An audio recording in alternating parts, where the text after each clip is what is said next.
Today's quick motivation technique is about what to do when you're trying to choose the most important skill or trait to develop in order to make you more successful. Now, it could be about you, or you could apply it to someone on your team or someone else that you care about. What do you do when you're trying to choose the most important skill or trait to develop to be more successful? The technique comes from an article about Richard St. John titled 8 Traits to Be Great. It's on our website, and it also features his video. St. John spent over 7 years in research and interviewed over 500 leading figures from all walks of life. He condensed his findings into a 4-minute video, and his list of traits he narrowed down to 8. Now, for today's technique, I'm going to focus on number 5 on St. John's list, and number 5 is push. St. John leads this section of his talk with a quote from David Gallo. He's a prominent marine scientist, and David Gallo said, "Push yourself physically, mentally. You got to push, push, push." Now, this reminds me about Winston Churchill, who famously gave one of the shortest commencement speeches ever, and also one of the most memorable. Here's Churchill's entire speech. "Never, never, never, never, never give up." Then he turned around and took his seat. Now, I don't know about you, but I'm challenged to come up with a 7-word speech that is more useful than that. It's actually only 3 words. He just repeats the first word 5 times. Now, part of the power of Churchill's speech comes from his experience and his reputation and his character. But it also comes from the focus and commitment on what St. John calls push. It's about persistence, and it's about focusing on what trait matters most. Churchill narrows it down to 1 trait, not 100 traits, not 20 traits. Benjamin Franklin famously focused on 13 self-improvement traits as detailed in his autobiography, which is a must-read. St. John, in his research, narrowed a list down to 8, and in this case, Churchill picks 1.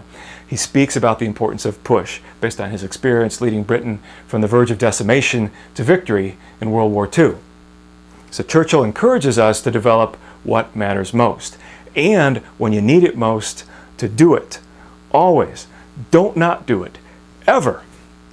So let's go back to St. John's talk, where he touches on the lighter side of this trait, and then we'll set forth a method to put this into action. St. John's section on push has my personal favorite quote from his presentation. He says, "It's not always easy to push yourself, and that's why they invented mothers." That's humorous, but it's also practical. Not all of us are as strong, committed, and confident as Churchill. Most of us could use some help. It would help for us to be pushed in a good way to help us push ourselves. And that's what I like about St. John's observation on this point. He implies that even when it comes to pushing yourself, it's okay to get help. It's more than okay. In fact, put it on your to-do list. And that leads us into the action tool for today. So first, number 1, watch St. John's video and pick your number 1 trait that you want to improve. And maybe you'll pick something from his list, maybe you'll pick something else. But do give it some thought and pick the number 1 trait that's most important for you on your terms to improve. And it's the trait that you'll commit to demonstrating daily in your own behavior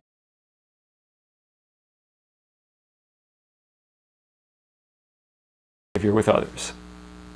Now, number 2, second, pick someone in your life, a trusted friend or a colleague who you can recruit to help push you to develop that trait. You see, we're doubling up here. We're using the push trait to help push you to develop your priority trait. And we're pushing you to get some help. Also, put a system in place to track your progress. Give yourself a daily rating or a weekly rating on a scale of 1 to 10 and measure yourself on your effort and your progress. This is where your accountability partner is so helpful. Double your accountability by letting them know your ratings, hearing their feedback and their advice, and use that to help you keep making progress.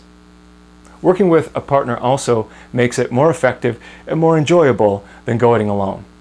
Also, in my experience, you'll find that they often get inspired by your focus and your openness to improve, and they'll ask you to reciprocate by helping them with something that they're working on too.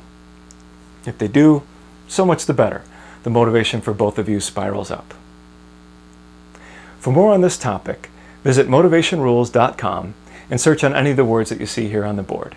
You'll pull up the full article, which has more tips and tools, and also St. John's video. Also, do check out TED.com, TED.com. That's the site on which St. John's speech is, and there's a whole host of other informative and inspirational presentations there. I'm John Allman. Thanks for watching. Come back soon for our next Motivation Technique.